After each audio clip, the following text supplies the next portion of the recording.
Mic check, test one. How's everyone doing? Great. Wow. Very special welcome to everyone. Let's go ahead and get started.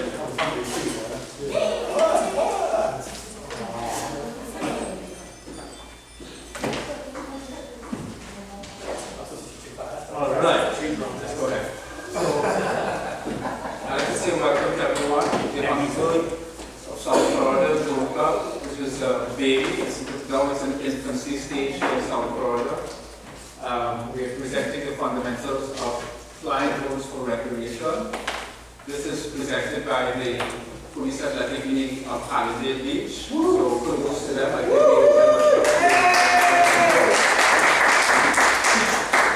and I'm your instructor for the day.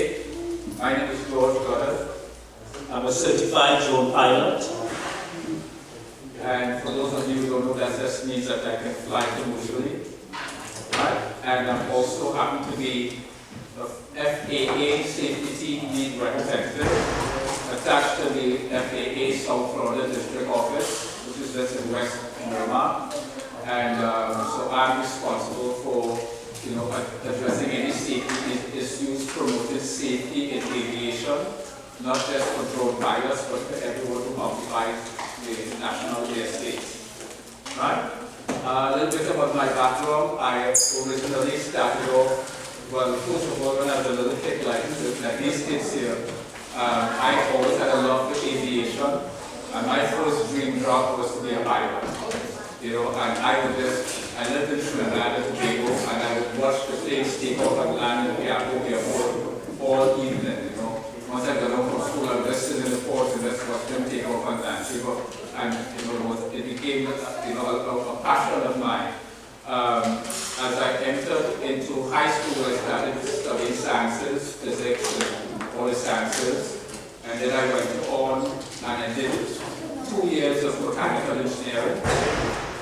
And once I completed that, I had intentions of coming to Florida and attend the Emory University, which was like a top university at the time in the entire United States.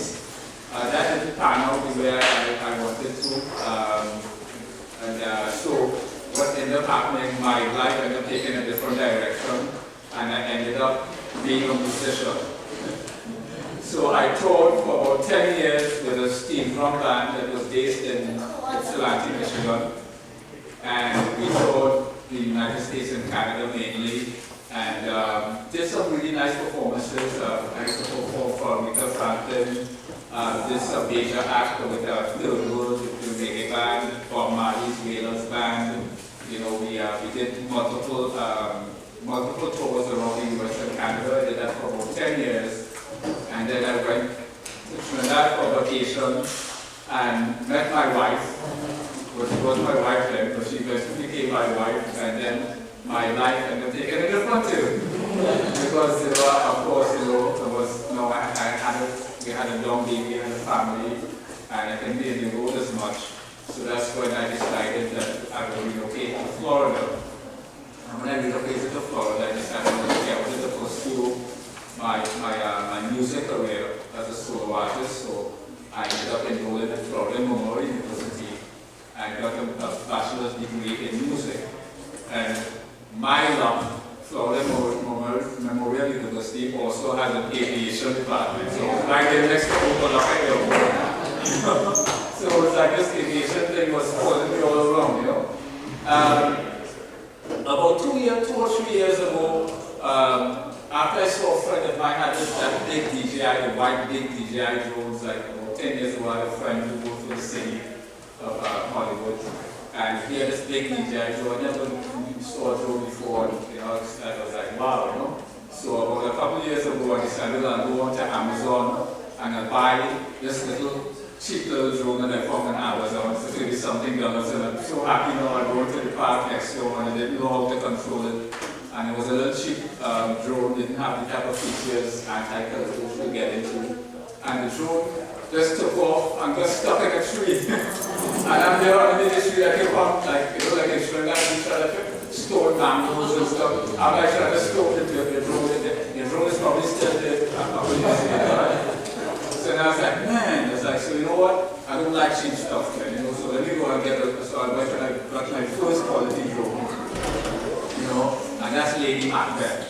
right? This is Lady Macbeth right here. So I actually name all my drones, right? So this is Lady Macbeth. That's Charlie Bull not here. I just thought we get to meet with the rest of them, right? So this is how I got involved in flying drones. Then, well, I also volunteer for the Miramar Fire Department in their community emergency response team. And one of the officers saw that and like was like, well, why don't you go and get a commercial license? I was like, okay. And it's like, okay, well, how much does it cost to go study? She said, you can self-study. You know, I was like, okay, cool. So I self-studied. I went to the Hollywood Regional Airport. I sat there and did the test and I passed. Right? I got a 90% score. It's like, wow. You know, but of course I have a background in already had a love and understood the basics of flight and avionics and stuff like that. So you have to write geography, for commercial, but you have to know the video sectional charts. So basically, the being a drone pilot is like being like any other pilot. And that's one of the first things I would start with before I start the presentation. I would say the best thing that you can do to really become a competent and safe drone pilot is to trick your mind into believing that you're sitting in the drone. What decisions would you make if your drone crashed? Now it's easy to be reckless with a drone if you're not in it because it crashes, it gets damages, you're not doing it good. But a pilot has to make decisions, right? And we get into all of that. So without further ado, let's go ahead and get started with this presentation. So for this workshop, we're going to talk about this. We're going to, this is supposed to be a 3-hour workshop, right? In the first hour, we're just going to go over the relationship instruction. We're going to look at the history, rules, and the regulations. In the second hour, we're going to look at aeronautical decision making and safety checks. And then in the third hour, we get into more practical things, basic flight techniques, how we would do it. I'm sure Michael is familiar, so I have a little bit of work kind of in my system, right? So that class, right? A volunteer group, right? So we look at some basic flight techniques. Just basically how you send the drone up, down, what is the joysticks do. If you're not playing video games. By the way, how many of you are here attending here was flew a drone before, right? Raise a hand, show a hand. Okay, quite a few, right? So that's great, right? Now, so let's go ahead and get started. Right now, what we're going to type is a brief history of drones and the type of drone, right? Then we're going to look at the main drone components, right? The parts that make up the drone.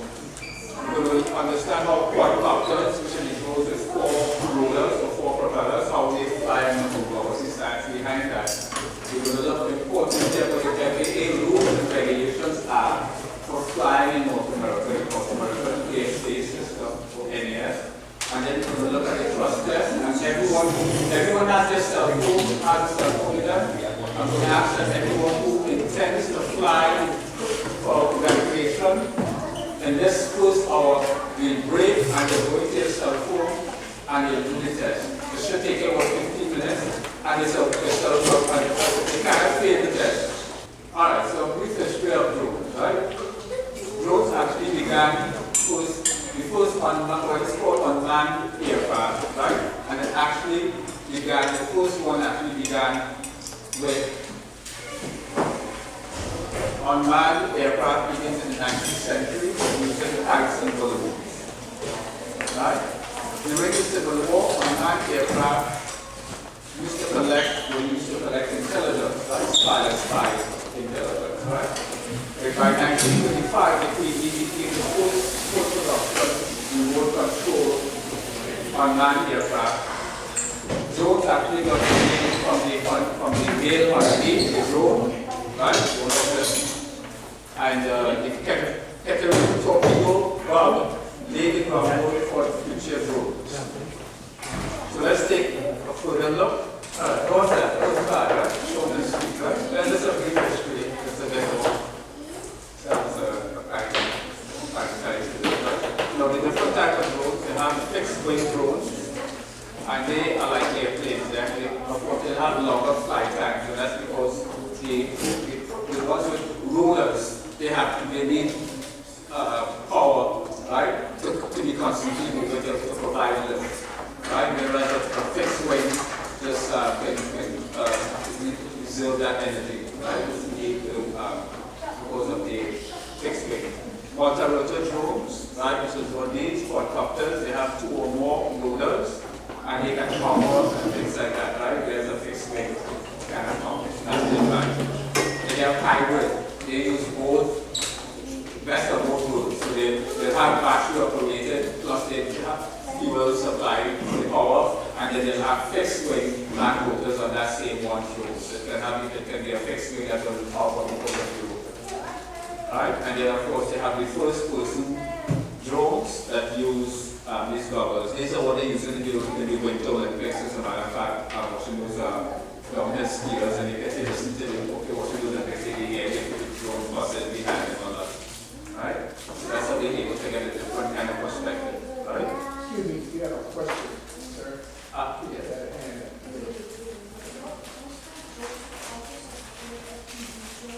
Yes, first person. FPV is first person view. Great question, right? So what first person view means is that when you put on the goggles, you get the experiences where you're sitting down in the cockpit of the drone itself. All right.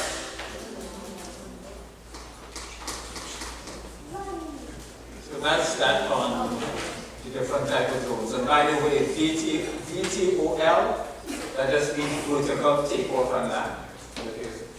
Vertical takeoff and land. Right? And by the way, in the aviation industry, we're going to run into multiple applications all over the place, right? So now the anatomy, you should have a handout. You can refer to that for the detail, but let's go into some of the few components that you'll come across. Of course, you have the propellers, right? Propellers right here, right? And what makes the propellers spin is the motors, right? So you have the motors, right? And they are really underneath, right? They're right here. And when they spin, they give the propellers spin into it, right? And what makes drones, one of the things you'll learn about drones is that 2 of the propellers, with the quadcopters, 2 of the propellers spin clockwise and 2 of them spin counterclockwise. Because according to Newton's law, if all of them spun in the same direction, it would make a spin. Right? So that's why. And that's why we helicopters, with one helicopter, that's why they also have that motor at the back as well to give it so that it is a spin out. Right? So then you have the landing gear, that's optional, right? You can attach that, I think I have a landing gear. You have the boom, which is just the arms, right? 4 arms there, 1, 2, 3, 4.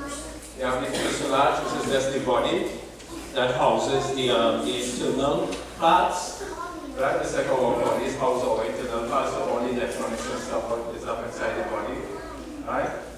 This is what the landing gear looks like. So it's kind of like a helicopter skid. You call it a helicopter skid. So they have some of them like spider legs, right? Like insect legs. Then you have the battery that's supposed to provide the power. Right?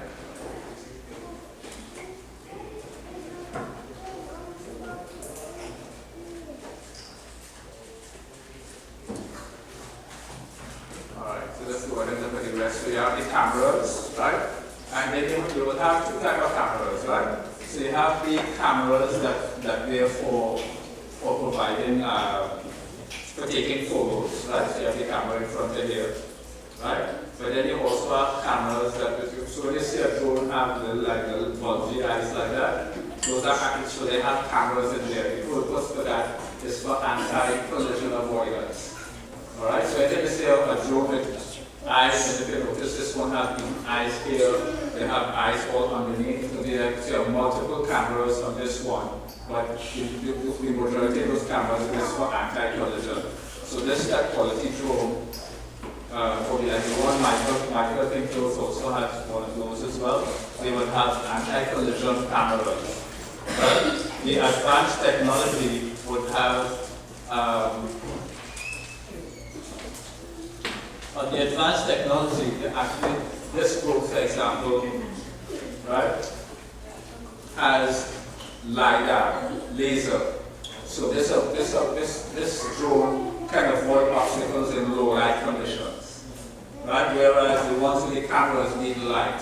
So once it gets low light, then those would not be able to see. But this one sees like a bat, right? So it sends out laser, bounces back to it, and it lets it know if there's any obstacles around. Well, of course, if there's an obstacles, it would like wires and stuff like that, it would be able to pick up, but like walls and stuff like that. Right? All right. Shall we go continue? All right. And of course, the flight controller. Well, let's absolutely the gimbal is what stabilizes the camera.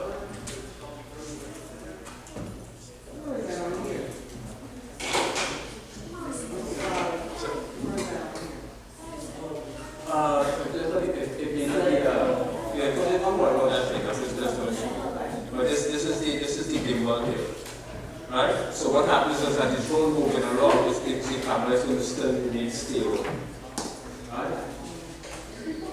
And yes, go ahead.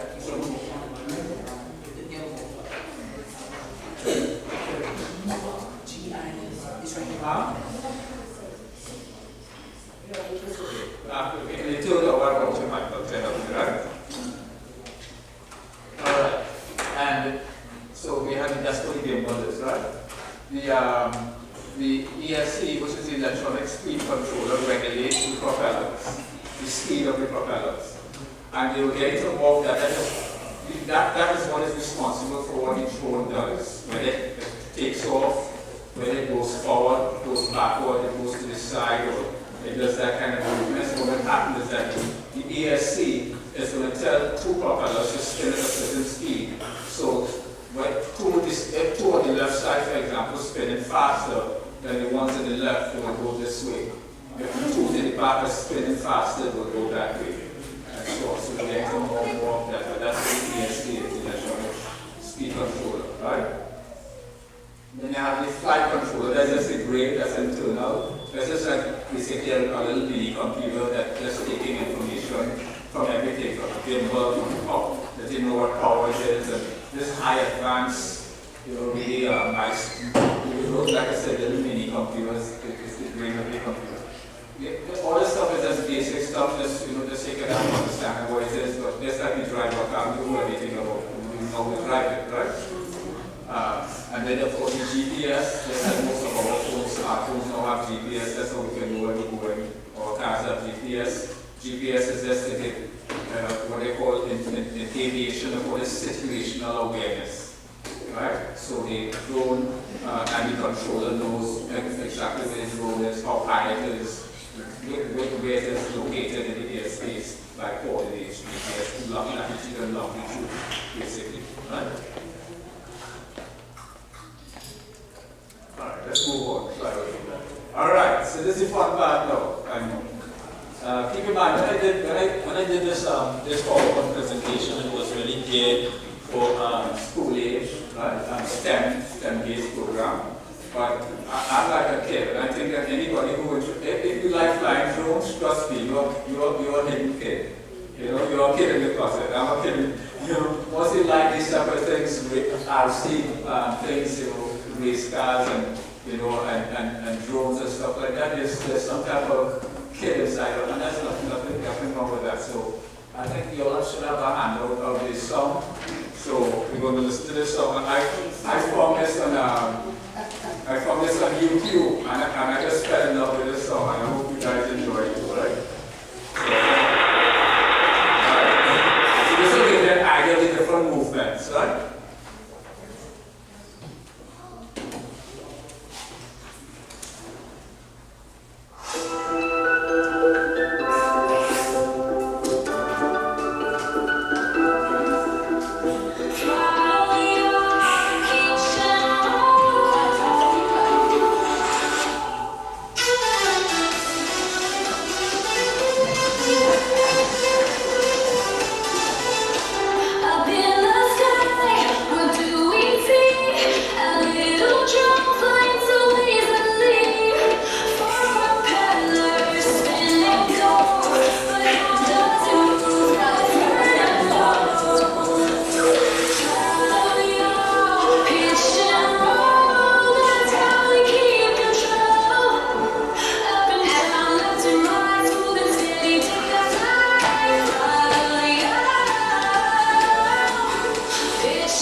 that was fun. I like that song. I sing it in my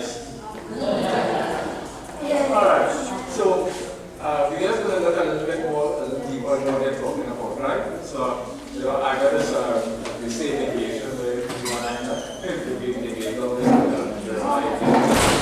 so it's like, how can I best explain this, right? So, just like with any aircraft, the drone is the same thing, right? And then the controls now is what decides what it does, right? So, when you say throttle, right? It moves along the vertical axis, right? And when you throttle, what will happen? The four propellers start spinning, and once that lift force becomes greater than the weight of the drone, right? Because it's only gravity keeping us grounded because of our weight, right? Once that overcomes that weight, the drone will go up, right? The more throttle you give it, the harder you push the throttle up, the faster it will go up. You know, ease it will go up, so you can control how fast and how high it moves, right? That throttle moves along this axis, right? Along that same axis, right? You'll see the drone do something like that, right? That is what they call a yaw, right?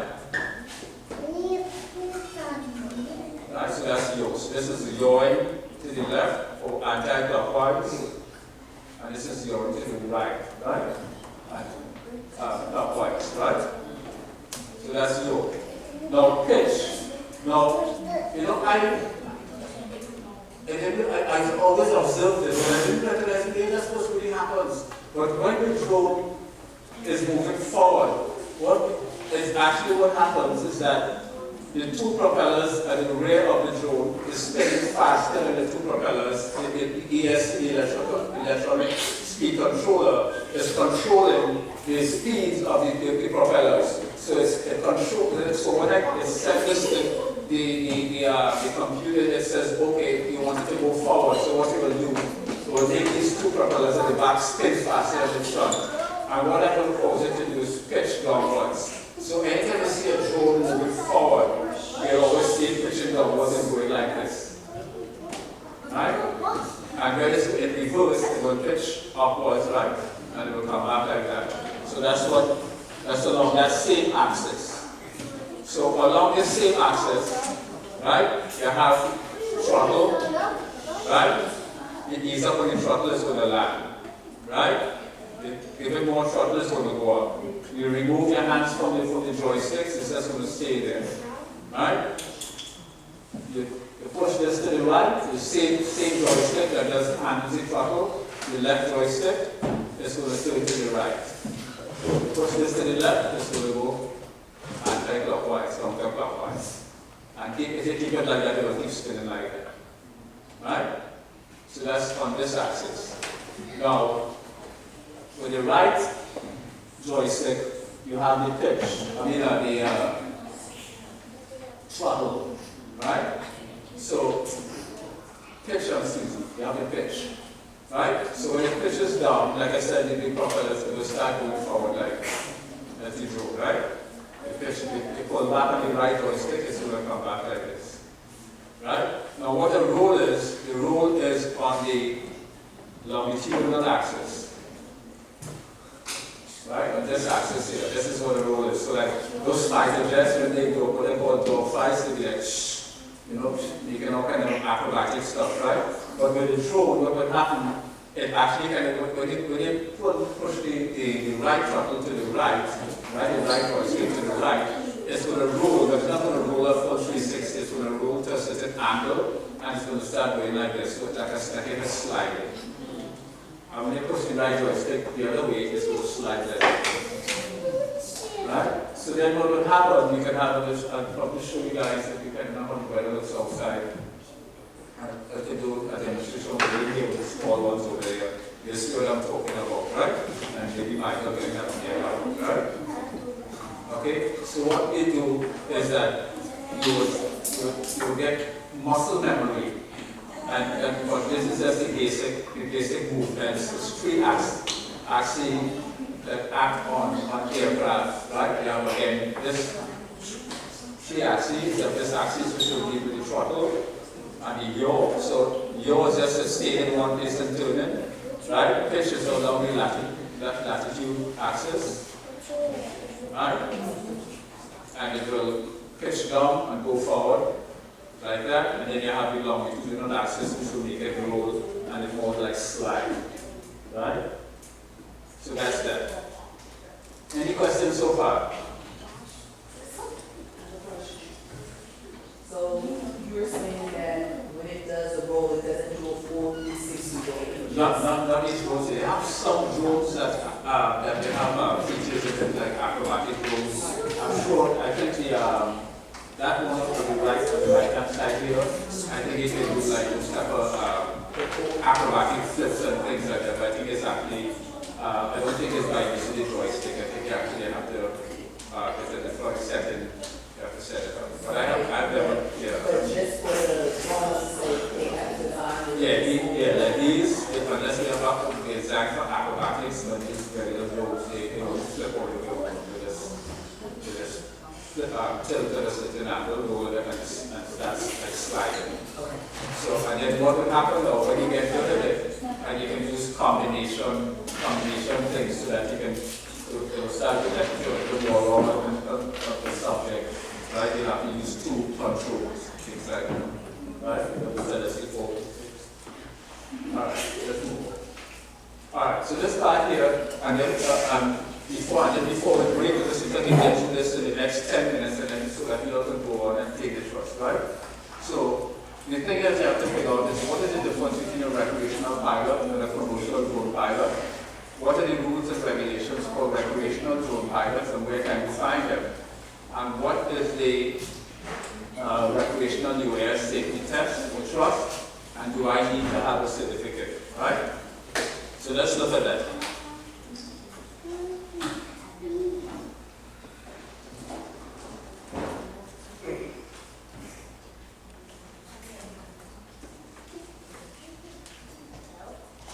Alright, so flying drones for fun, for recreation, is allowed in the United States of America, but there are rules, just like there are rules for driving a car, right? The FAA is the federal government agency responsible for the safety and regulation of all aspects of civil aviation. The FAA is part of the U.S. Department of Transportation.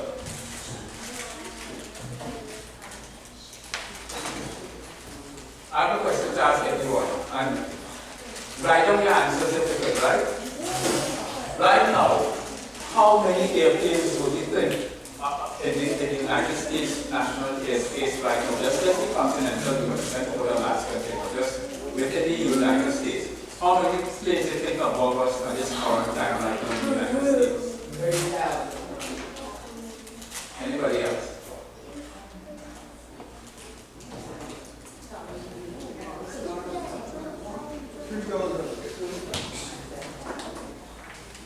Anybody else want to make a guess? Go ahead.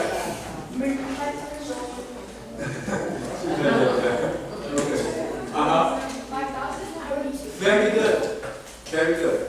All right. She said 5,000. Right. Very good. Very good. There's about the FAA, and this is just commercial we're talking about. 5,000. The air traffic control, right, monitors and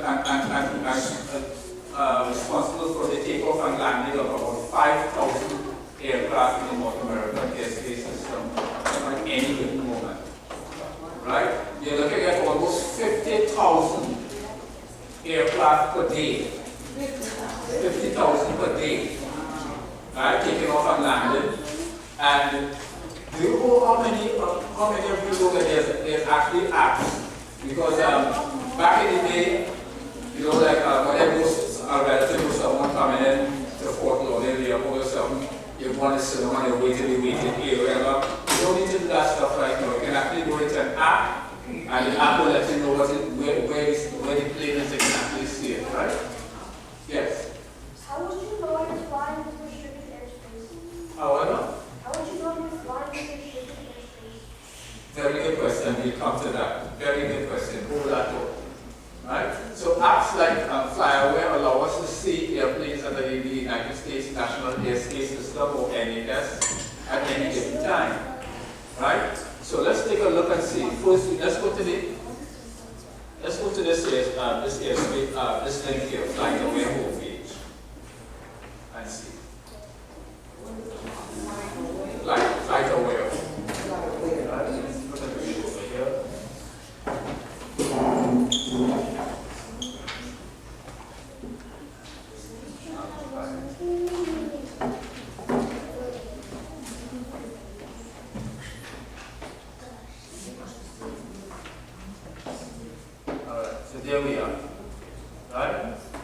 So I can put in anything, right? And by the way, a little tidbit.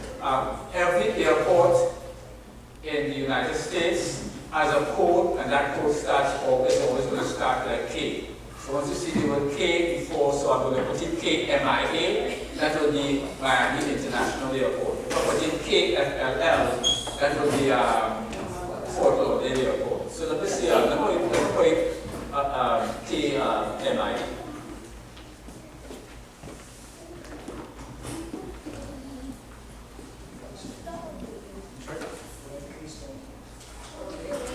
Right? And as you can see, right, this is just in Florida here right now. Right? That's just South Florida right now. And you can zoom out. And just I can zoom out here. Right? So let's take a look at what's happening in the US right now. So these are all the planes that are in the airspace right now. And of course, these are just icons, so literally thousands and thousands, right? As you can see, right? So, and then of course, so like for example, if you are wanted to go a particular aircraft, you can put, instead of putting the airport, you can put the flight number, or you can put in type in American Airlines, and it will show you, and then that way you can monitor and see, well, okay, I have a relative coming in, you can monitor that aircraft, and it will show you in real time. You know, like, and it tells you what aircraft this is. So I click on that aircraft there. It's going to show me the progress of that aircraft. Right? American Airlines is showing me all that information, where it is in the airspace and other kind of stuff. And the stage tracking is showing where it left from MIA and where it's going. Right? So that's what I'm referring to when I said, right? Very good question. Yes? Yes. What's the K? Is this a code? Miami Airport, what's the K stand for? This is actually, this is a code they're trying to identify that for 5 years. So, like I said, a lot of aviation is a bunch of codes. Everything is a code. You know, like, say, a Z. You see a Z and it means for the time. Greenwich Mean Time. You know, so they just have a bunch of codes. So they take us a unique identifier. You know, that's all it is. Yes. Sorry.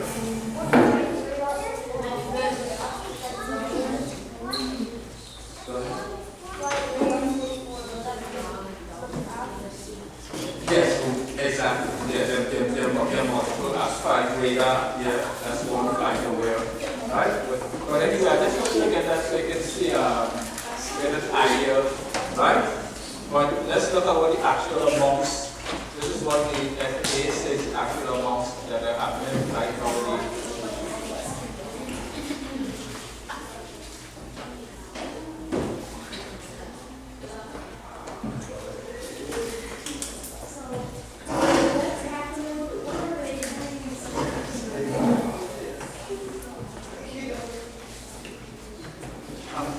Go ahead.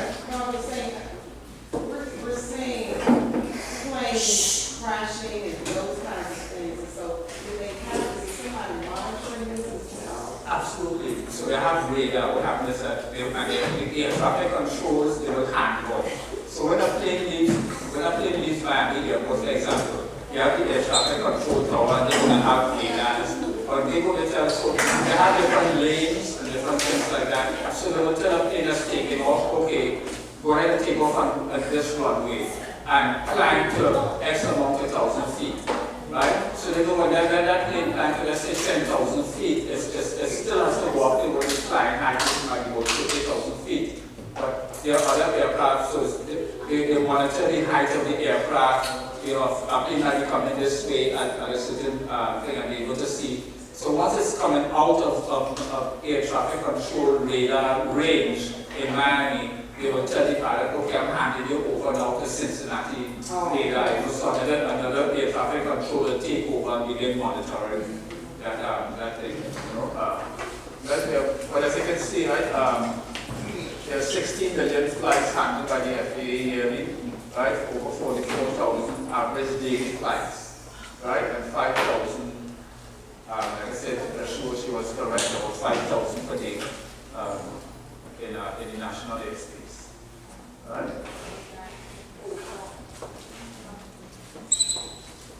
All right, let's move on. All right, and I'm going to answer. Somebody had a question about. Somebody had a question about how you monitor. Did that answer your question about it?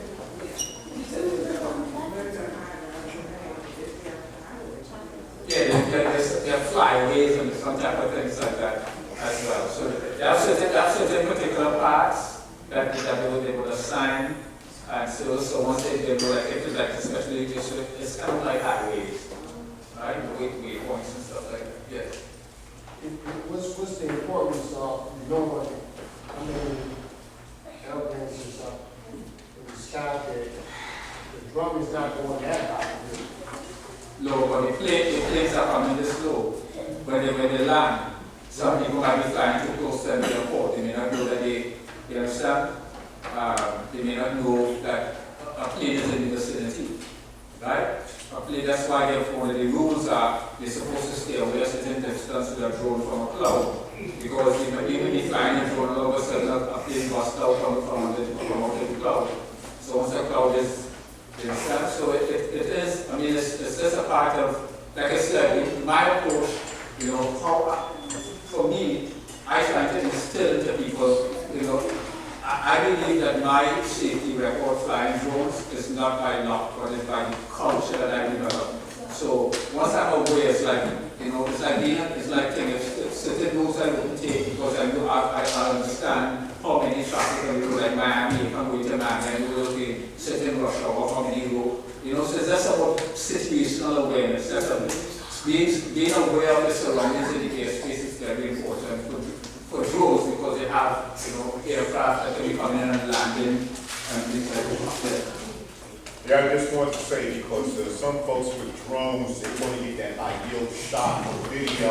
They'll go near a plane that may be landing, they get interfering with the pilot, unintentionally. That's, exactly. So anyway, so added drones in the airspace, again, that's what I'm kind of answering the question. It not only adds to all that traffic, right? But it also adds to the risk of accidents, right? As such, the FAA has special rules for flying drones, right? There are rules for people who fly for fun, for recreation, and then there are rules for people who fly commercially, right? And so there are some rules that apply to both groups, basically, right? So for every group in the United States, for example, although these drones can go thousands of feet up in the air, but in the North American airspace, the NAS National Airspace System, you can only go up to 400 feet above ground level. You understand? The only exception is that a commercial pilot, once you have a commercial pilot license, you can go above that, but you have to apply for a waiver. You have to apply for an FAA waiver, and only commercial pilots can do that. They not only grant recreational pilots that are privileged to do anything that is outside of the norm. Right? So for example, if you're within a certain airport, within a certain mileage or distance from an airport, you're not going to be allowed to take the drone off the ground. Right? Because you're too close to the airport or you're crashing into the airplane. Before you get away from that airport, they will tell you when you apply for the clearance, so it's okay, you can go 100 feet because it might be a mile out. And then 2 miles out, they'll say, okay, you can go 300 feet. And then, for example, I'll give a quick example. For people who live in this area here, they're very fortunate because this happens to be what I call a class Gulf or class G airspace. With class G airspace, there's no airport. Every airport is outside of 5 miles from where we are right now. So you don't need air traffic clearance to go outside and fly in zone. Right? All you need to do is to check to see if there are any temporary flight restrictions. Right? So once there are no temporary flight restrictions or anything that's violating the rules, for example, if you have no line you won't be able to set it up and things like that, right? So this is, we're going look quickly and give you guys the link to the test, right? So let's look and see, okay. The FAA helps people know if they are recreational or drone pilots, right? They can show where you're fitting. It has a simple 3 to 5 yes or no fillable questionnaire that tells you what kind of drone pilot you are, right? So this is kind of like what it looks like, right? And as you can see, this is looking over here.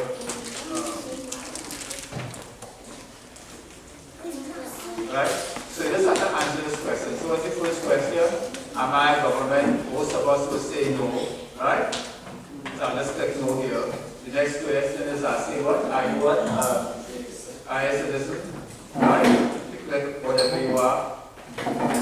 Right? Next one, it will say, are you flying for business or commercial? Right? If you're most likely to recreational, they say no. Right? Are you flying, what's the next question? Is someone are you flying for recreation? Right, so you say yes. For employment or education? Yes, right. And then you will say, what's the next one? Does your drone weigh over a certain weight, right? So once your drone weighs over a certain weight, drones to be able to, for what they call small SUAS, or small unmanned aircraft, right? It has to be less than 55 pounds in weight. Anytime it's over 55 pounds in weight, you have to, there's a different application you have to process, you have to go through, right? So you click yes on this, hopefully, because most of these drones are under 55 pounds, right? They all are. 55 pounds is a pretty size drone, maybe a mapping or something like that, right? And then what it says here, right? Where it says here, please contact us with, no, sorry, I didn't know how to take, right? So it says here now, fly, and you see, so all the links are there.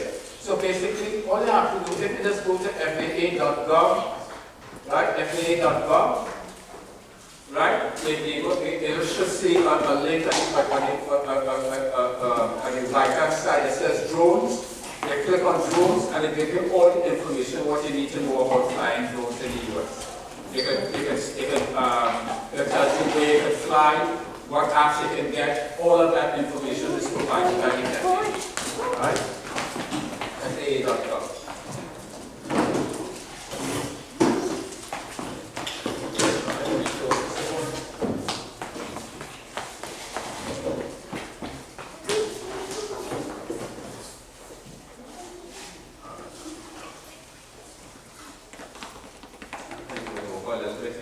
So let's just run through this quickly, right? So as we learned in the previous slide, the FAA is the governing body for all aircraft, including drones in the NAS, right? Although many rules and regulations apply both to commercial and drone pilots, some of them apply only to those who fly commercially, while others apply to those who fly for recreation. In either case, the rules and regulations are all part of American laws. And disobeying them can get you into very serious trouble, including being locked up and in jail. Right? As a matter of fact, in 2026, if you were to Google it, the FAA is coming down very heavy on drones right now, and people who operate in drones. Why? Because people don't understand the rules. For example, they want to go and fly the drone when there's a Super Bowl game. They wanted a guy, I heard of a case where a guy ended up with a six-figure fine, over $100,000 fine, because he had a friend who was a victim of the LA fires last year. And told his friend, before he wasn't home, and told his friend last year, he can sell his drone up to see the condition of his house. And it ended up getting into an accident, though it was a minor accident, with an emergency response helicopter, and the helicopter had to abort its mission, and of course, they didn't take too kindly for that, right? From what I heard, he was the kind of guy with money, so he wanted to, if you can afford $50,000 to $100,000 fine, then by all means, I wouldn't advise you to do it.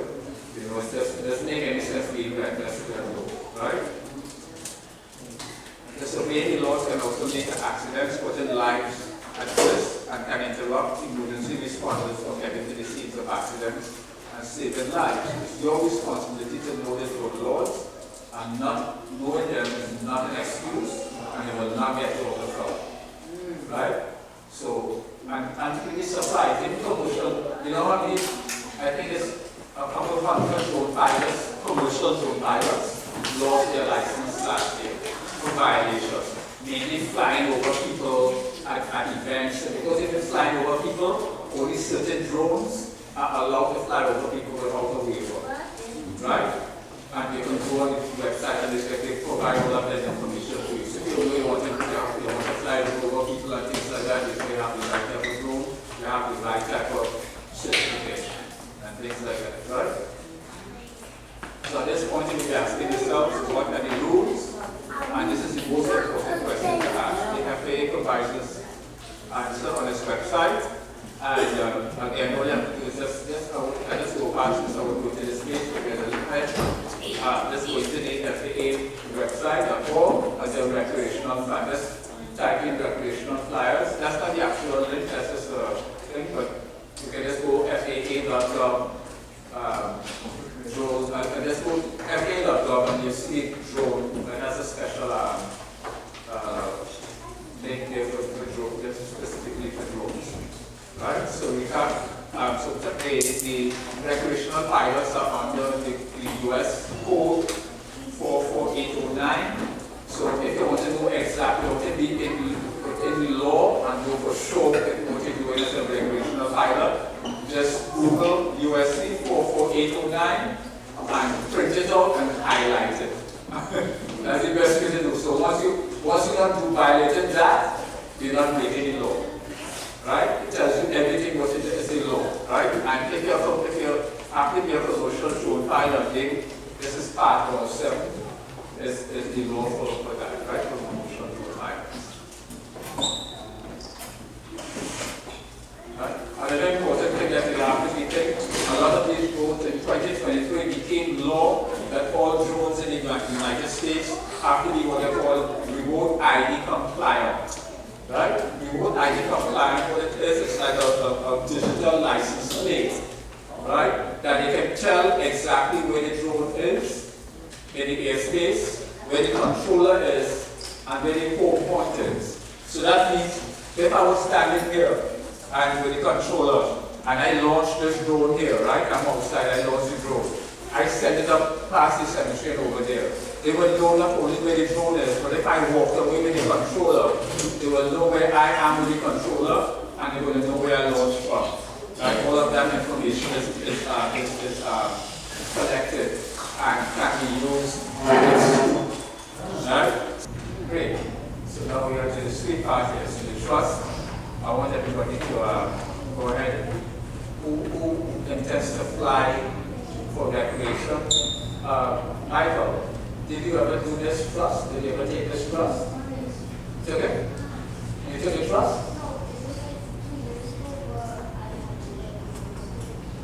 Yeah. You have it? So you have the certificate, right? You did it. Great job. See, so that's what I see. This guy is on the board.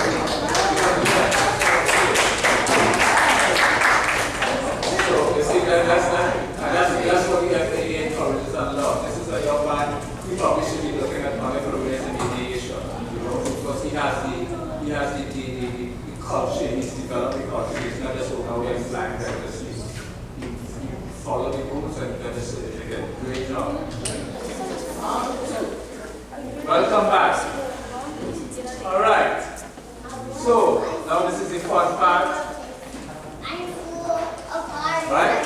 And in this part, we're going to look at aeronautical decision making, or ADM, that is a lot of acronyms in aviation. Right? And how to conduct safety checks. And I'm going to have an identity pilot, like a little remote pilot with command Michael come up and help me, right? Shortly. Right? And right, give it up to Michael again, right?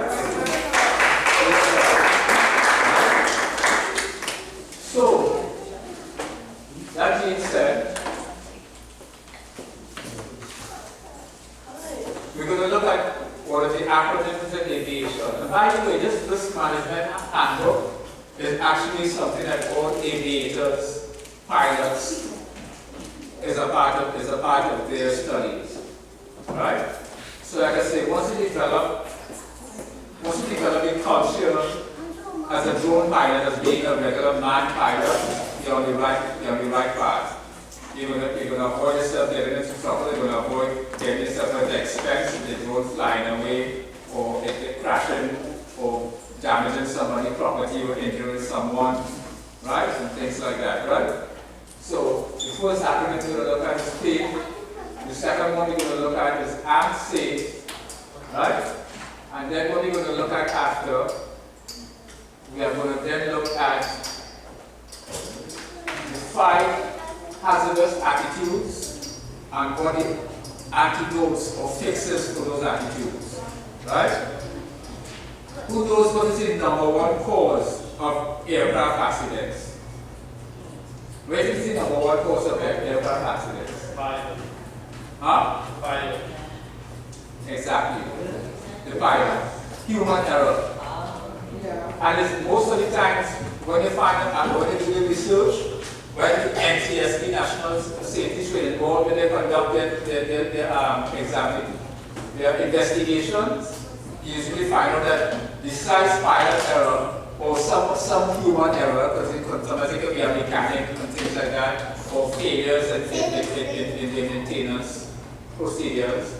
And sometimes big airlines, American Airlines, you name it, major airlines, right?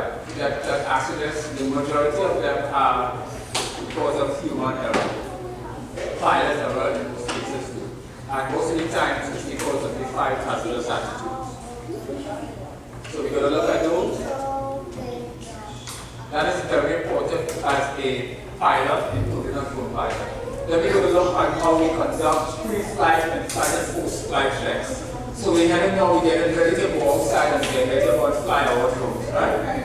And we go and do that, right? So we must go out drones to go out here, right? And we do that, right? But we're going to do this pre, and this is something, by the way, every time before I fly, these are the things that I do. This is what's going to keep you out of trouble, right? So, the very first one we're going to look at is PAVE, right? All part of aeronautical decision making.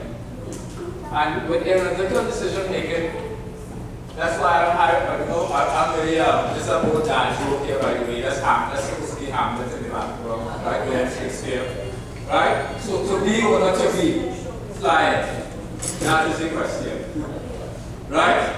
So this is the thing. When I wake up, I say, okay, I feel like flying my drone today. But the question I have to ask myself, should I be? Should I be flying or should I not be flying? Right? And that would be depend on these, right? Aeronautical decision making that I do, right? As part of my function as a drone pilot. And hopefully I can pass that on to you guys, right? So when we look at PAVE, the P is for the pilot. So the thing I'm going to ask myself is, how am I feeling this morning, physically and mentally, right? Did I wake up and I feel, how am I feeling? And by the way, one of the things that is common as well in aviation is redundancies. So you're going to find that PAVE will cover it, but when you go into am safe, you will say, well, wait a minute, PAVE covered it, but it's just redundancies. There's a cycle. It's constant checks and pre-checks, constant checks and pre-checks, pre-flight, in-flight, after the flight, post-flight, right? This is connected. So how am I feeling? P is for the pilot. A is for the aircraft. How is my drone? Is it safe to fly? How are the propellers? What's the condition of the propellers? Anything broken? What is the condition of my aircraft, right? The V is for environment. How is the airspace? Any concerns? Is it windy? Is it foggy? Are there birds, predatory birds, or anything? What is the environment like? Right? So I have to consider the environment, right? And then the E is external pressures. How distracted am I? did I just get yelled at by my boss just before I plan to fly? Or do I have to rush back to work? Or what type of external pressures, these are the different type of things, that I go through on a daily basis before I fly, right? And if that's the case, then I will fly, right? Some because I'm a human being, right? Some days I just not feeling when I go through all this protocols, I would fly for weeks, right? And that's a decision I make because it's a bad decision could cause, well, I'm not sitting on the aircraft, but it can cause somebody harm. It can fall out of the sky and that propeller can touch somebody with the 28 stitches. Right? They crash with somebody home and damage some tire, and crash their Rolls Royce. Right? And nobody, what have to pay for Rolls Royce? Pay job. Right? So it's only different type of things, right? So we are safe now. Right? Another, again, redundancy, checking myself, right? So the I is for illness. Am I ill and do I have the flu?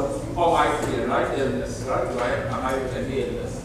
Even if I'm not ill, am I on any medication, any prescription drugs that can impair me, right, from operating machinery or whatever, right?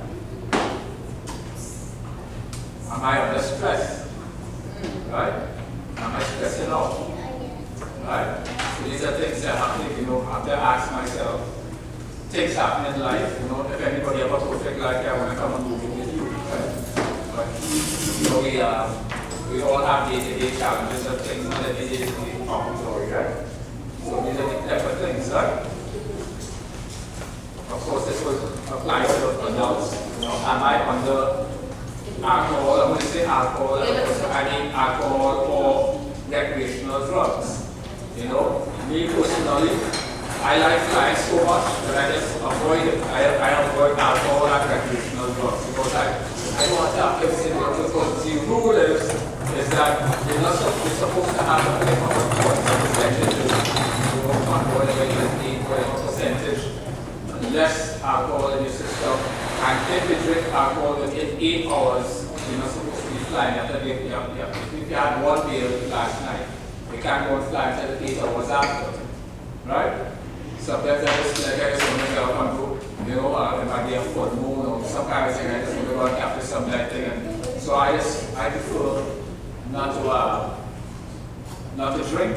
And in terms of, to me, that's just me personally, I can't understand how people put recreation and drugs in the same sentence. Because to me, there's nothing as recreational drug to me. If you're a recreational drug, you have a problem, my opinion, and you need to get help. That's just my opinion, right?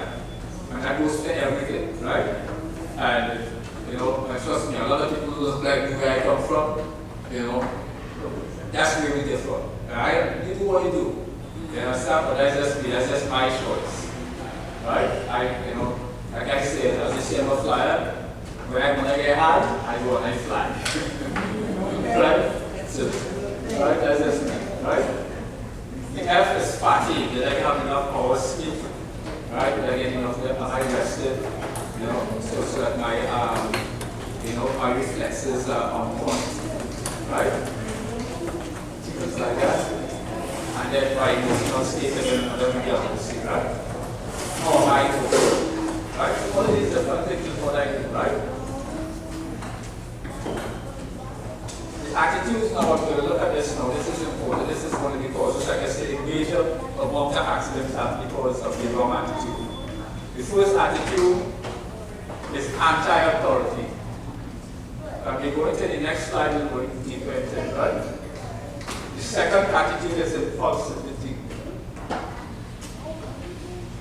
The next negative attitude that can affect you as a pilot is invulnerability. We also have macho, and macho is only for the gender. Right? So that's another bad attitude. And finally, resignation. So let's look at what those are. Right? So anti-authority, basically that the person say, don't tell me. Right? This attitude is formed in people who do not like anyone telling them what to do. In a sense, they are saying, no one can tell me what to do. They may be resentful of having someone tell them what to do, or may regard rules, regulations, and procedures as silly or unnecessary. However, it is always your prerogative still, right, to question authority if you feel it is in error. Okay? So it's always your prerogative to question authority if you feel it is in error. This is the FAA safe, so don't tell anybody George told you that. This is from the FAA manual. Antidote to that, or the way you avoid that, is by saying, let's follow the rules. They are usually right. The next one is impulsivity. To do it quickly, you know. You don't just rush out, you know. And sometimes it's like, you don't get injured too, you know, like sometimes, you know, like a lot of people get killed like that, you know, because the instincts kick in. So somebody get in an accident on the highway, and it's first instinct is someone to help. So they just run out and do it quickly, and boom, they become a victim themselves, right? So stop and think, you know, about, so that impulsivity can get you know, this is the attitude of people who frequently feel they need to do something, anything immediately. They do not stop to think about what they are about to do. They do not select the best alternative, and they do the first thing that comes to mind. That will usually get you in trouble as a fighter, including a remote fighter. So, antidote, not so fast, think first. Invulnerability. This won't happen to me. Right? Many people, of course, believe that accidents happen to others, but never to them.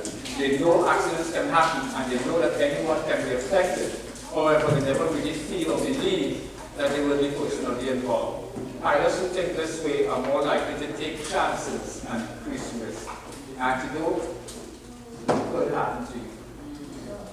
Next one is macho. I can do it. You know? As I remind my daughter, she's in her 30s now, but she's like, you know, she has her brother 6 years old, she's 3, and they played a Nintendo game with a Donkey Kong, and Johnny will be like, let me help you. No, let me do it. Right? It's okay in that situation, you know, that's great, but I can do it, attitude. Pilots who are always trying to prove that they are better than anyone else think. I can do it, I'll show them. Right? Pilots with this type of attitude will try to prove themselves by taking risk in order to impress others. While this pattern is thought to be a male characteristic, women are equally susceptible. Right? Antidote, taking chances is foolish. And if you ever watch air disasters, that show up on TV, right? And there's no issues, I kind of binge on it sometimes, and you'd be surprised how many pilots crash planes, including commercial aircraft, with people on it and take people's lives just because they're macho. Right? Especially captains, because they're so macho, the co-pilots now, the first officer is afraid to tell them when they're doing something wrong, and boom, everybody dies. And then the last one is, so taking chances, of course, is foolish.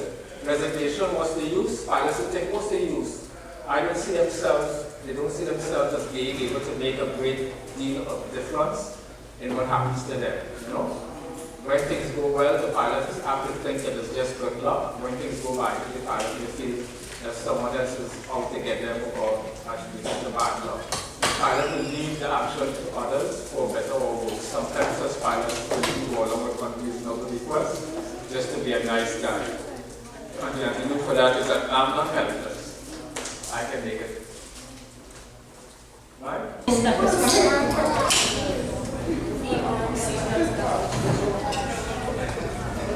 I did all of the flight checks yesterday.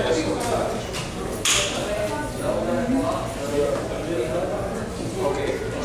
So there is the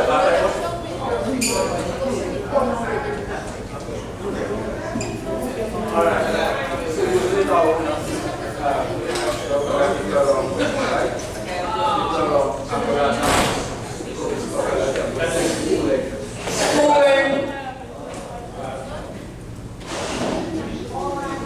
take it off.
So no matter how much I'm pushing the controller, it's taking up the wall, right? Because the obstacle avoidance is telling me, hey, something is in front of it.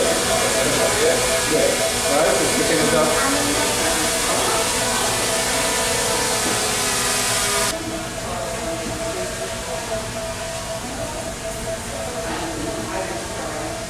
Alright.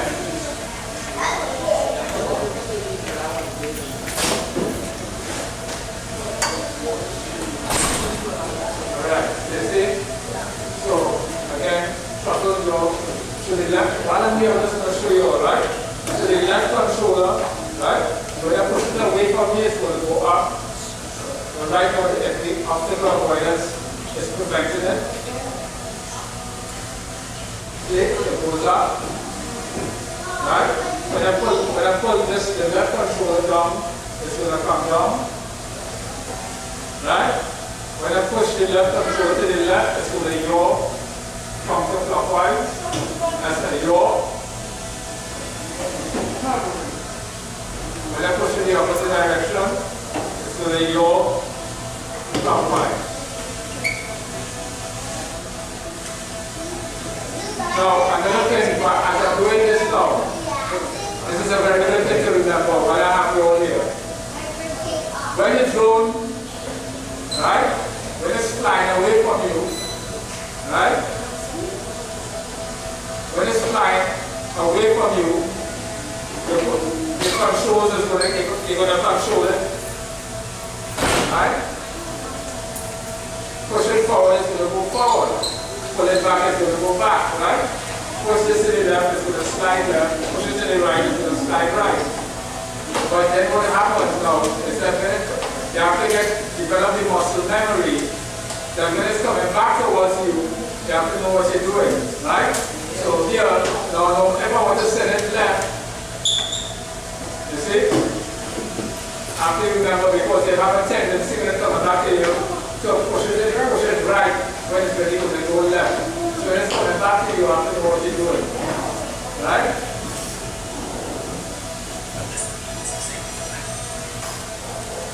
Everyone eating, so we know it's our thing.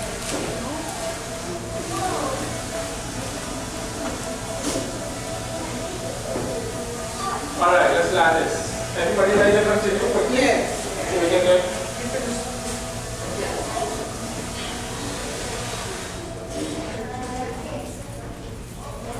so this is the DJI Pro, this DJI 5 Pro, right? This is one of the newest DJI models. I paid for the full package.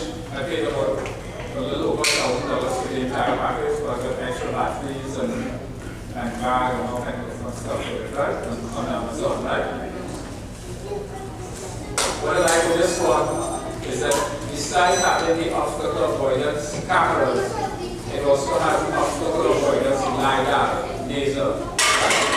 So it can detect objects in low light conditions, right? So that's good for people that do a lot of operations at night, right? In the store. How's the pizza? Good. Yeah, so I can eat cheese. So. All right. So let me go ahead and move forward. Right. So this is like you can just if you want to tell this finish straight. Over there. All right. What we're gonna do? So we're gonna enter the third hour. So we'll wrap up another one. So this is gonna fly through this, and then we can from there go outside and go on this certificate. You can go right and fly it. Go on fly it, right?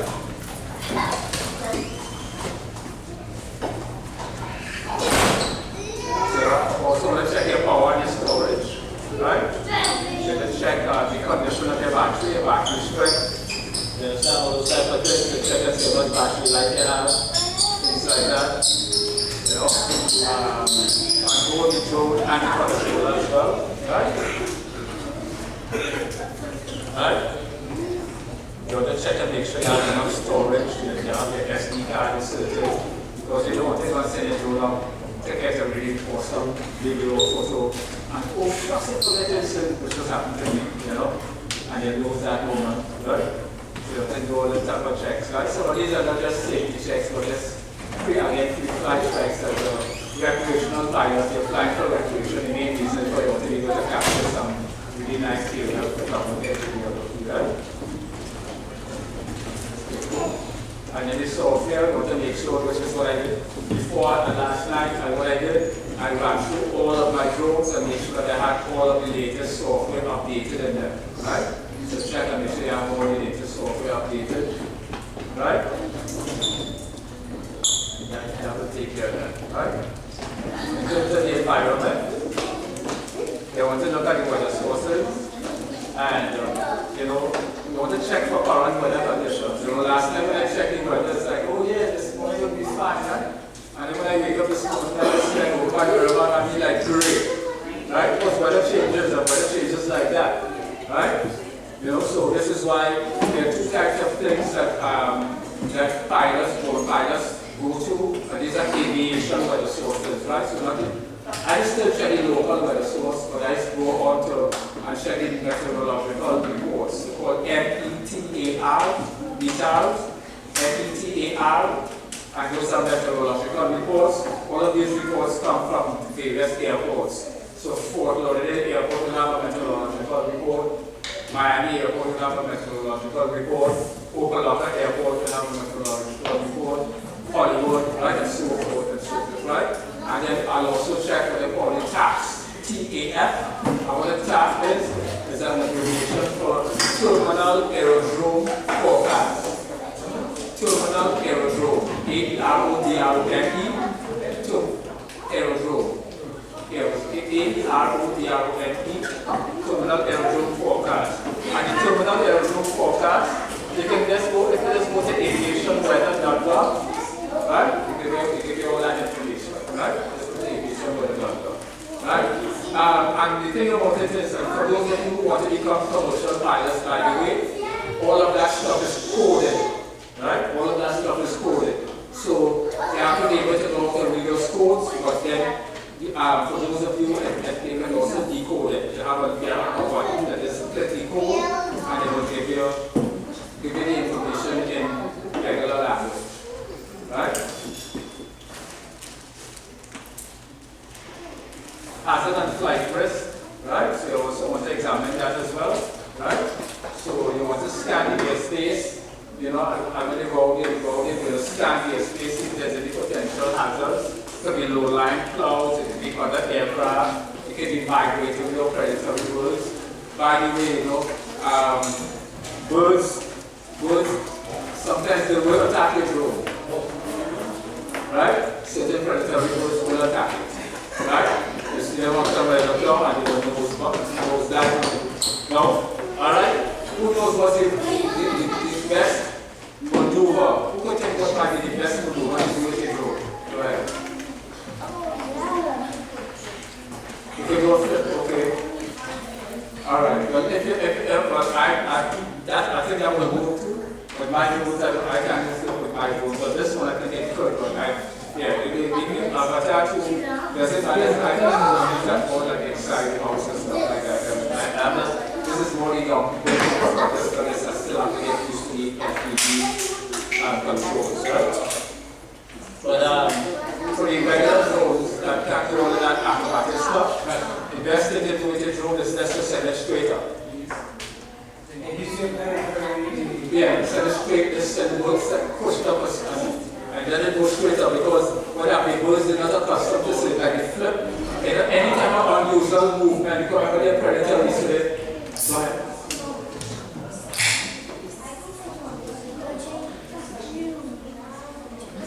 Yeah, so any kind of movement like that would move. Like I said, like one of the drones that I use, the airplanes, I just started using the Mini-5. They can do that kind of acrobatic stuff like that, but you just set it straight up, and that usually just gets them off my back. Right? And that is another thing. one caveat I want to give is that every rule that aviation has, every rule that is a part of the codes, right? Every rule that they have can be broken in case of, where can an FAA rule be broken? Exactly, right? So let's say if I'm flying at 350 feet or 375 feet, I only have 25 feet of airspace that I can legally go to in America. I can go up to 400 feet above ground. But now I see a helicopter or some type of thing and I have to evade in case of emergency. I can set that drone up to whatever, just to be tipped, effectively tipped until the risk is no longer there. Right? So in a case of emergency, you can violate, well not violate, but it is an exception. So I know the long before my question is, how do you know the height? Yeah, just that they have a compass, they have a controller, or the app if they plug in your phone, you will be able to see, they have a compass, it tells you how high it is, it gives you a whole bunch of information on the controller. Alright, yeah, we'll tell you to wrap this up in 5 minutes. There's space at the traffic mirror, that's another thing you want to do, right? So you can go to, again, if you go to the FAA website, you have a lot of information, right?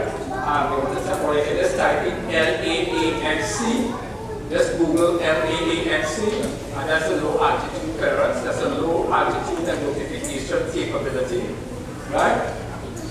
And the FAA have different companies that they allow to give drone pilots to apply for clearances in areas where there's control towers.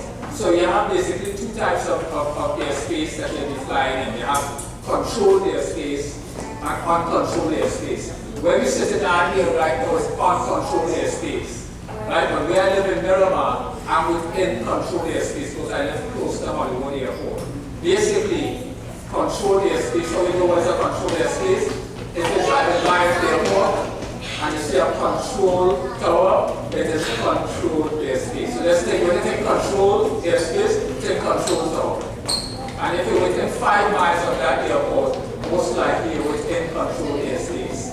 Right? And you would have to apply for some type of clearance, land clearance. And they have apps and things that they can do it too. Right? And get that. So for example, let me see if I can show you on my phone. So before I fly, right, I will go into, this is one that I use, right? AirHub portal, but there are others. I go in here, it will pull up the app, right? I'll sign into it.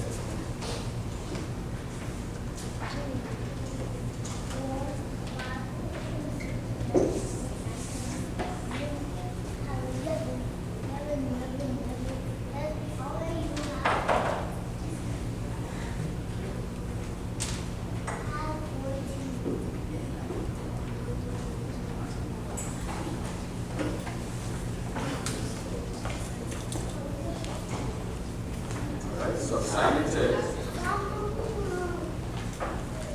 Right? You see it brings me to a page where now it says create operation. So I'll click on create operation.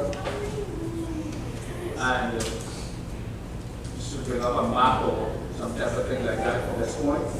Is there an app? Can you go to it on here? Yeah, let's see if I can What's the app? let me go into it. So you see, there's the map. Let me put it up on the left. Is there these links here, or you're going to? Yeah, I'm going to go to the last link and stuff.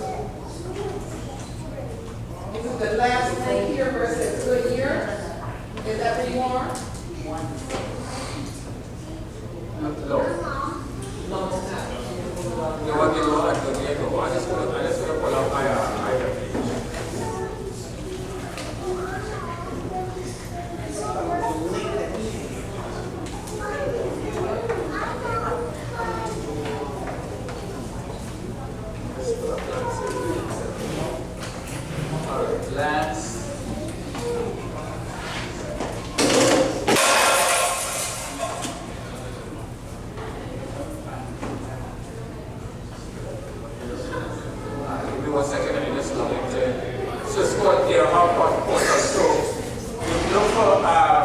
airspace, it's PORTAL, airspace link, right? So let me pull it up over here. So that website right here. Can you all see that? Yeah. Right? Portal.airspacelink.com should take it there. Right? Portal.airspacelink.com should take you there, right? And let's look for the way of products.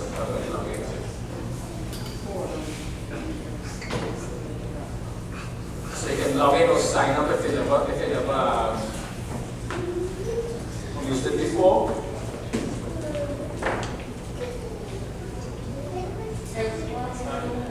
To get the air traffic control clearance.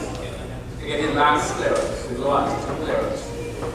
Because before, if you were in controlled airspace, unlike here, if we here, we don't have to worry about this. If in class 12 or class G airspace, you don't have to worry about getting clearance. But if you're within an area, just to let you know. So let me pull it up, let me log in and show you what I'm talking about, right? So here I am, I logged into it, right?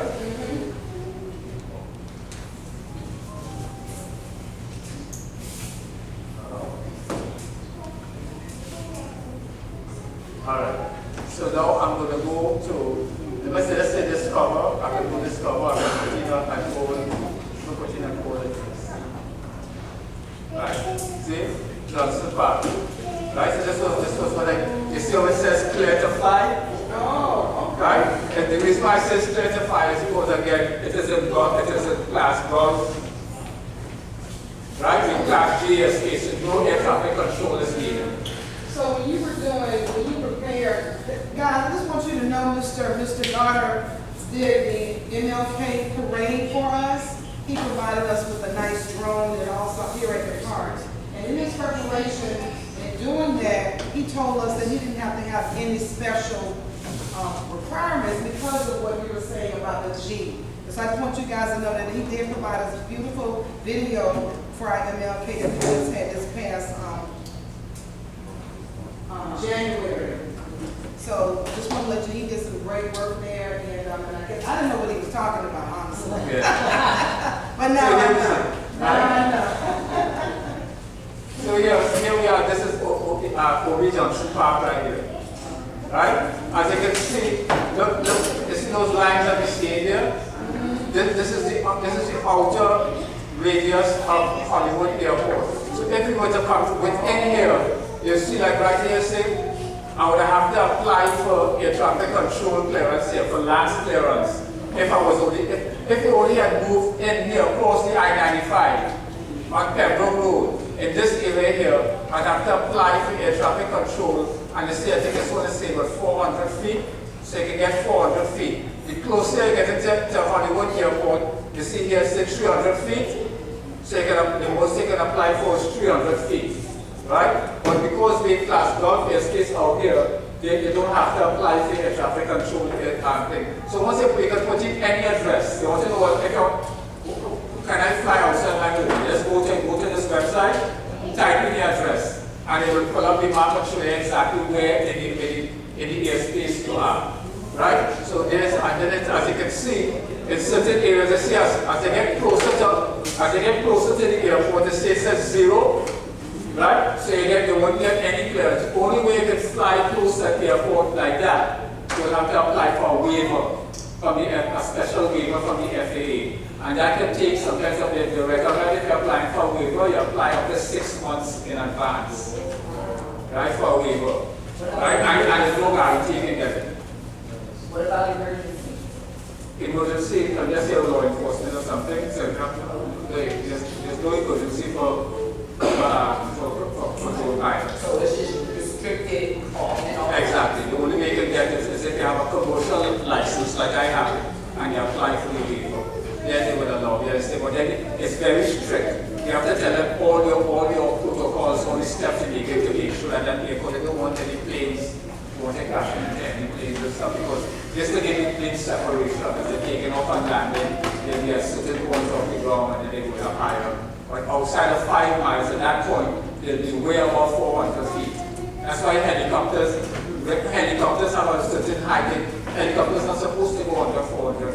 why drone pilots are allowed 400 feet, right? So so they give you that lane. So under 400 feet, you get drones, right? So what about events? Because we were talking about that one time before. Yeah. Game. Yeah, great. That's a good thing. That's temporary flight restrictions. So sometimes, so for example, now although here it says clear to fly, but there's something called TFR, so temporary flight restrictions. So what that means, it means the President of the United States happened to be driving by the I-95 at this time because he's coming from Mar-a-Lago and he's headed to somewhere in Homestead or wherever. Right? They're going to have a temporary flight restriction. So they're going to issue that, and that is usually issued by what they call NOTAMs, notice to airmen. And you can, right? NOTAMs. And you would find that on that website? This will have, yeah, they will highlight that during the Miami, during the Hurricanes final game with Indiana. Was it Indiana they played? There was a temporary flight restriction during that time, right? And so during that time, all it was restricted, right? But what happened is that we had the MLK parade was just before the game. It was the same day as the MLK parade, as a matter of fact. When it was just before, so I could fly during that time, but I had to, an hour before and an hour after the game, any game at the stadium, there's a temporary flight restriction. Everybody, no fun. Everybody, that includes any commercial aircraft, things, they can fly because they say, okay, the flight restriction will be after a certain height. So it might say, okay, from surface level to 20,000 feet above ground, mean sea level or whatever. So that means a plane of flying 3,000 feet. It's above that, so you don't have to worry about that. Most aircraft, commercial aircraft, flying above that anyway. But if any helicopter, law enforcement, anybody has to get, they have to get the okay to fly through those temporary flight restrictions. Right? Alright, so we're almost done with this. So that's what it looks like. And I just wanted to share one other thing quickly. Right? So it's the layers here. This is for those who are interested in getting a commercial license. This is what it would look like. Wow. Right? That's what we are right now. This is exactly what it looks like. So that as this is Hollywood Airport right here, and each one of them, at the airport, the runways. You understand? That's showing you the runways, the direction of the runways and everything. Right? So, you understand? They have this is what it would look like when it will be test. So that's what the airspace look like, right? There's Opa-locka Airport right there. There's Miami International Airport. You see Miami International Airport. The airspace is like an upside down where they take, right? So you have a certain surface to 7,000 feet is the inner layer. Then, so that would mean, for example, here it says 1,500 feet. So anytime you see any numbers like that, sometimes add 2 zeros, right? So this is 7,000 feet here. So from 1,500 feet to 700 feet, 7,000 feet, right? Right? This is this outer layer here. That would mean that a drone pilot would need to apply for air traffic control in this area here because they're only going up to 400 feet anyway. But inside of here, because this inner ring is from the surface. Right? So that's just what I don't think that this is how the same airspace. I'm going to put it back to the regular satellite view, but that's what it looks like. That's what it would look like on the which one is satellite? What are satellite? This one, eh? This satellite? Satellite, yes. Alright. Yes. All right, so I have a question. So knowing all of the fact that we have proximity to several airports, where is the best, so that basically means that we would have to go outside the city to fly a drone if we wanted to do it recreationally, is that correct? No, if you fly a drone right here, we can't. It depends. Well, right here, yes, but what about those who are in Miami or in Miramar? Or, you get what I'm saying? Because the proximity of that looks like it covers the entire city. Right, so that's what I'm saying. So what would happen? let's say, all right, this Pembroke price. I live somewhere like in this area here in Miramar, right? Uh-huh. So what happened is that a mile out from Hollywood Airport, it would say 0. You can't come off the ground, right? 0 feet. But then as I go out 200 feet, because I live like about 3 miles out, so where I live, they allow me to go 100 feet, no higher. So I can apply for 100 feet to say, like in the same app, I'll go there, that's how high I want to fly, go there 100 feet, and then I'll be able to get clearance to fly up 100 feet, right? So let me show you what I'm talking about here quickly, right? So you would need to get permission every time you want to fly if you're in that proximity of that radius. Come again? So you would need to get permission every time you want to fly if you live within the proximity of the radius. Depending on how much it allows you. So if it allows you 100, you have to apply. Once it controls their space, you have to go through lands and the low altitude notification and get it clear. But if you're in class G airspace, like what we are here, it will happen. Okay, so every time, if you're not in class G airspace, you would need to apply to fly your drone. Yes. To find out how high you can go. Correct. Mr. Carter, Go what ahead. about the beach? Is there areas, because you're kind of near the water, I mean, does it matter in regards to your location as long as you are? As long as you're out of the control. So it doesn't matter. Yeah, so like for Hollywood, a certain part of Hollywood Beach, like just like the drawbridge to Hollywood Boulevard, right? They have to apply for air traffic. They be up to 400 feet. But just like 2 streets south, you end up in class golf airspace because you're outside of the 5-mile radius of Fort Lauderdale Airport. You're not into any control airspace, so you can literally go and send. Or I like to go Hallandale Beach. I guess something really nice. I just send my drone on because that's class G airspace. You send your drone up there, no air traffic control there. You understand? The only thing is, of course, you can't fly over people and things like that. So, yeah. What about the government buildings? Government buildings, I wouldn't advise anyone to schools, I think right now there are a lot of schools that like no flying, they have restrictions in flying. So anything that basically anything with a ground suspicion I just support. But if you're just passing over, crossing it is okay, you're not in the arm. But there are ways that you could, Over. I wouldn't fly over, like for example, I wouldn't fly over a jail and things like our competition, that would be no sense in suspicion of this stuff. I think that's probably those zones. There's one right opposite TY Park. So I could go and fly in TY Park, apply for air traffic control clearance. But just opposed to the other side of Sheridan Street is a drone zone. So, the map, this map will show you all of that, right?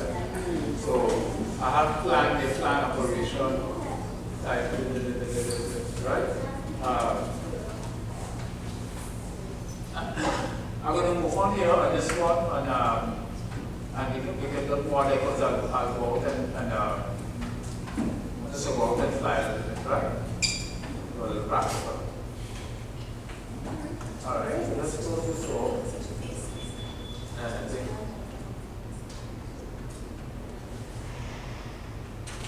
And then we know here all I have just as an example of what the meter and taps look like. Like I said, it's always all, I think you see that it's all coded stuff. Right? That's if it is very commercial, but when you go into the app for the weather reports, you just click on the code button and it will bring it up in regular English language. This is a kind of like what the temporary flight restriction looks like quickly, right? So here you see the temporary flight restriction. This was for the Super Bowl, right? So this is out in California when the Super Bowl game took place a couple of weeks ago. And this is what it looked like. You see it showing the date, the location, the reason for temporary flight restriction for special security. It will tell you the airspace, 2 nautical miles. That's just the outer ring here I'm looking at when they have about another ring. So that would be kind of like what a temporary flight restriction would look like, right? And you'll get all of that information. If pictures and you take it straight into those sites.